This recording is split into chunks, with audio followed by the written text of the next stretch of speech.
the illustrated A Brief History of Time, The Universe in a Nutshell by Stephen Hawking. Don't ask why.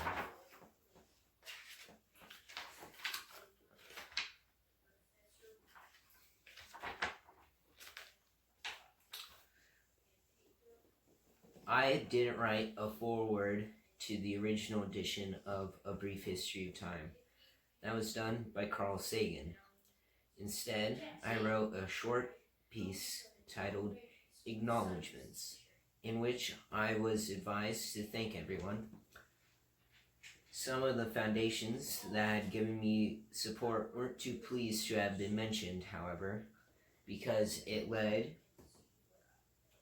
to a great increase in applications. I didn't think anyone, my publishers, my agent, or myself, expected the book to do anything like as well as it did. It was the London Sunday Times bestseller list for 237 weeks, longer than any other book. Apparently, the Bible and Shakespeare aren't counted. Well, see how late it's open, and maybe when it has been translated into something like 40 languages and has sold about one copy for every 750 men, women, and children in the world. As Nathan, I'm not even going to try to pronounce his last name, of Microsoft, a former postdoc of mine, remarked, I have sold more books on physics than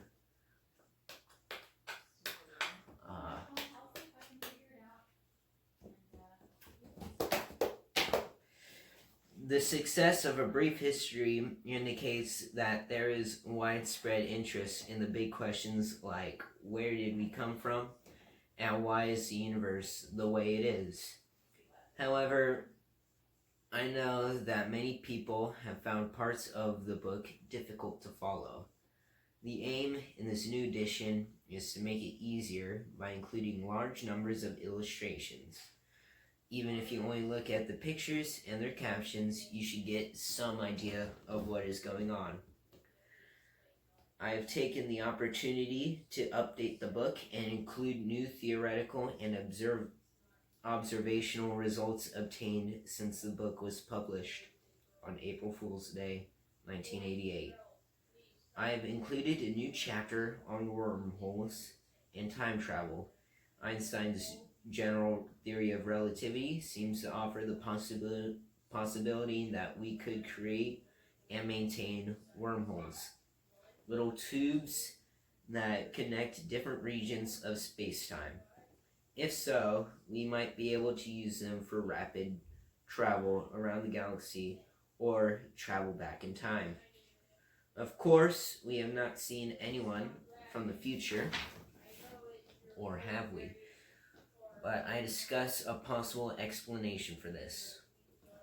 I also describe the progress that has been made recently in finding dualities or correspondence between apparently different theories of physics. These correspondences are a strong indication that there is a complete unified theory of physics, but they also suggest that it may not be possible to express this theory in a single fundamental formulation.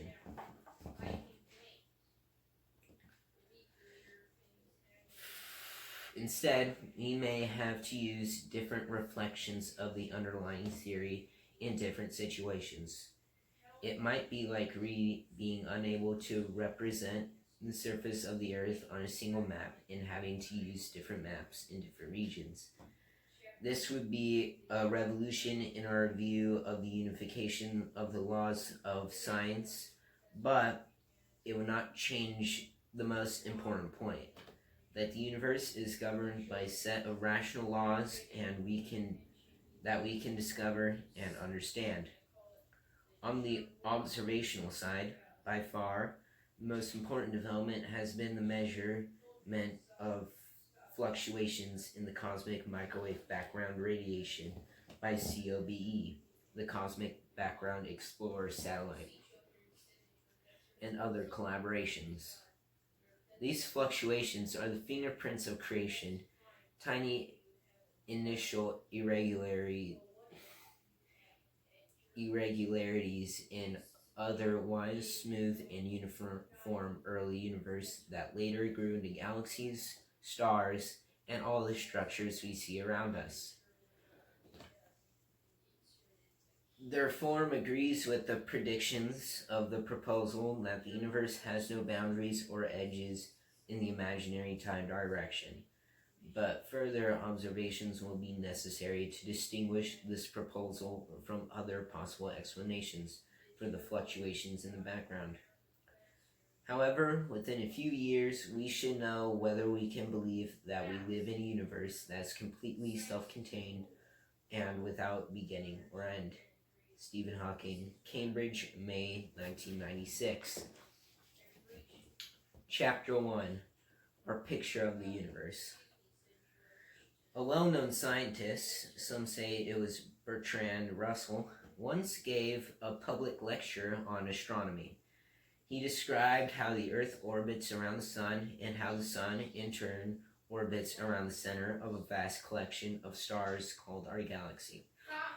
At the end of the lecture, a little old lady at the back of the room got up and said, "What you have taught us is rubbish. The world is really a flat plate supported on the back of a giant tortoise." Well, the scientist gave a superior smile before replying, "What is the tortoise standing on?" "You are very clever, young man, very clever," said the old lady, "but its turtles all the way down." Most people would find the picture of our universe as an infinite tower of tortoises rather ridiculous, but why do we think we know better? Why do we know about the universe, and how do we know it? Where did the universe come from, and where is it going? Did the universe have a beginning? And if so, what happened before then? What is the nature of time? Will it ever come to an end? Can we go back in time? Recent breakthroughs in physics, made possible in part by fantastic new technologies, suggest answers to some of these long-standing questions. Someday these answers may seem as obvious to us as the Earth orbiting the Sun, or perhaps as ridiculous as a tower of tortoises. Only time, whatever that may be, will tell. As long ago as 340 BCE, the Greek philosopher Aristotle, in his book On the Heavens, was able to put forward two good arguments for believing that the Earth was a round sphere rather than a flat plate. First, he realized that eclipses of the moon were caused by the Earth coming between the Sun and the moon. The Earth's shadow on the moon was always round, which would be true only if the Earth was spherical. If the Earth had been a flat disk, the shadow would have been elongated and elliptical. Unless the eclipse always occurred at a time when the Sun was directly under the center of the disk. Second, the Greeks knew from their travels that the North Star appeared lower in the sky when viewed in the south than it did in more northerly regions.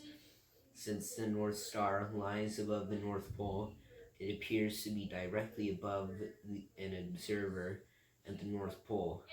But to someone looking from the equator, it appears to lie just at the horizon.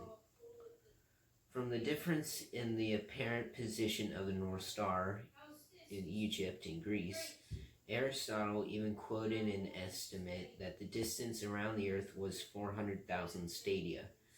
It is not known exactly what length the stadium was, but it may have been about 200 yards, which would make Aristotle's estimate about twice the current recently accepted figure. The Greeks even had a third argument that the earth must be round, for why else does one first see the sails of a ship coming over the horizon and only later see the hull? Aristotle thought the earth was stationary and that the sun, the moon, the planets, and the stars moved in circular orbits around the earth. He believed this because he felt, for mystical reasons, that the earth was the center of the universe and that circular motion was the most perfect. The idea was elaborated by Ptolemy in the 2nd century CE into a complete cosmological model. The earth stood at the center, surrounded by 8 spheres that carried the moon, the sun, the stars, and the 5 planets known at the time: Mercury, Venus, Mars, Jupiter, and Saturn. The planets themselves moved on smaller circles attached to their respective spheres in order to account for their rather complicated observed paths in the sky. The outermost sphere carried the so-called fixed stars, which always stay in the same position relative to each other, but which rotate together across the sky. What lay beyond the last sphere was never made very clear, but it certainly was not part of mankind's observable universe. Ptolemy's model provided a reasonably accurate system for predicting the positions of heavenly bodies in the sky. But in order to predict these positions correctly, Ptolemy had to make an assumption that the moon followed a path that sometimes brought it twice as close to the earth as at other times, and that meant that the moon ought sometimes to appear twice as big as at other times. Ptolemy recognized this flaw, but nevertheless his model was generally, although not universally, accepted. It was adopted by the Christian Church as the picture of the universe that was in accordance with Scripture, for it had the great advantage that it left lots of room outside the sphere of fixed stars for heaven and hell.